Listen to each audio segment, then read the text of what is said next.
Le docteur Bogassako Gervais a, dans une vidéo publique réalisée depuis Paris où il séjourne lors de l'enregistrement, dont une copie est parvenue à la rédaction de Canal d'Ivoire, adressé une lettre ouverte à Alassane Ouattara, chef de l'État de Côte d'Ivoire. Dans cet élément filmé, le président fondateur de la FIDOP, Fondation internationale pour l'observation et la surveillance des droits de l'homme, a fait 3 recommandations suite à l'observation du dernier scrutin couplé des municipales et régionales en Côte d'Ivoire. Il demande que la commission électorale indépendante soit totalement réformée avec une possibilité d'élection de son président au suffrage direct. Le toilettage de la liste électorale et enfin la suppression du Sénat qui, selon lui, n'a aucun apport concret à la démocratie en Côte d'Ivoire afin de permettre la gratuité de la couverture maladie universelle. La FIDOP a fait des recommandations pour éviter à la Côte d'Ivoire une autre crise post-électorale en 2025. La FIDOP recommande donc, premièrement, que la CEI soit totalement, mais profondément réformée, pour n'être principalement conduite par des personnalités issues de la société civile et avec un président qui pourrait être désigné à l'issue d'un appel à candidature ou même à l'issue d'un vote indirect, et pourquoi pas d'ailleurs un vote au suffrage direct. Cela est possible. Nous avons des propositions à faire dans ce sens. Mais également, la FIDOP voudrait que les listes électorales soient profondément auditées, toilettées et régulièrement mises à jour en 2024, mais également en 2025, avant l'élection présidentielle, de sorte que les vainqueurs des futures élections soient irréprochables dans l'ensemble.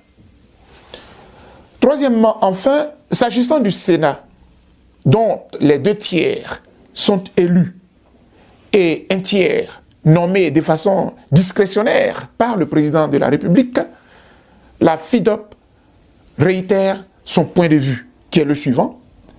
Le Sénat devrait être supprimé parce que n'ayant aucun apport concret à la démocratie en Côte d'Ivoire.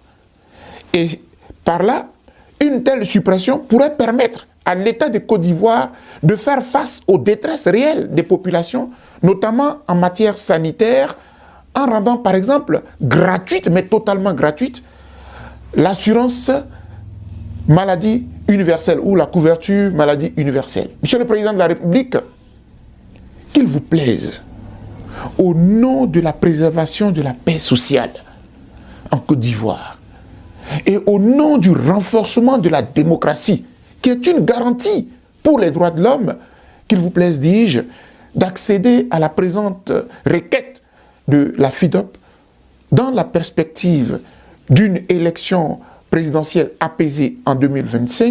Il faut dire que ces propositions de l'enseignant-chercheur font suite aux graves dysfonctionnements et défaillances, selon ces termes, observés par ses membres sur le terrain.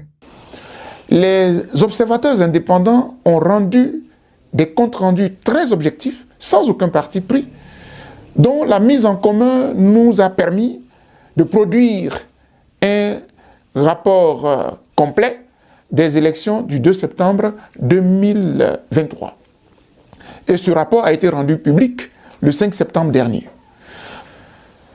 Ainsi donc, au regard des dysfonctionnements et des défaillances graves relevées dans la plupart des bureaux de vote qui ont été visités par nos observateurs indépendants, des retards criants et généralisés même, des tablettes non fonctionnelles par moment, et surtout des accointances évidentes de membres de la CEI avec des agents, des membres du parti au pouvoir, ce qui a d'ailleurs accentué gravement les suspicions de fraude que nous notons.